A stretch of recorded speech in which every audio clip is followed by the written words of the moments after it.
ಗದ್ದುಗೆಗಾಗಿ ಇಂದು high voltage ಚುನಾವಣೆ. ಕೈತಪ್ಪಿದ್ದ ಮನ್ಮೂಲ್ ಗೆಲ್ಲಲು ಮೈತ್ರಿ ನಾಯಕರು ಕಸರತ್ತು. ಇತ್ತ ಅಧಿಕಾರ ಉಳಿಸಿಕೊಳ್ಳಲು ಕಾಂಗ್ರೆಸ್ ತಂತ್ರ.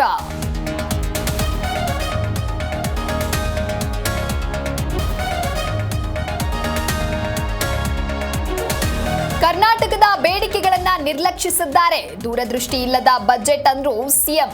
ಕಾಮಾಲೆ ಕಣ್ಣಿನ ಕಾಂಗ್ರೆಸ್ ಎಂದು ಅಶೋಕ್ ದಿಚ್ಚಿ.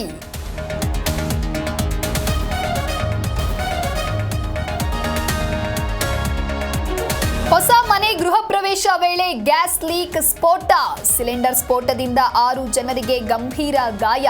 ದೊಡ್ಡಬಳ್ಳಾಪುರದ ದರ್ಗಾ ಜೋಗಹಳ್ಳಿಯಲ್ಲಿ ಘಟನೆ.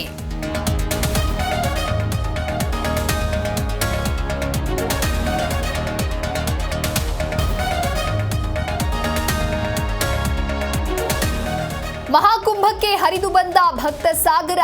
ಈವರೆಗೂ 33,61,00,000 ಜನ ಪುಣ್ಯ ಸ್ನಾನ.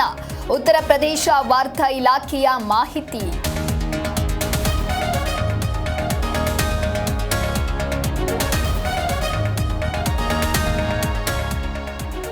ಭಾರತ ಇಂಗ್ಲೆಂಡ್ ನಡುವೆ ಕೊನೆಯ ಟಿ20 ಪಂದ್ಯ. ಮುಂಬೈನ ವಾಂಖೆಡೆ ಮೈದಾನದಲ್ಲಿ 5ನೇ ಮ್ಯಾಚ್. ಪಂದ್ಯ ಗೆದ್ದು ಸರಣಿ ವಶಕ್ಕೆ ಬ್ಲೂ ಬಾಯ್ಸ್ ಪ್ಲಾನ್.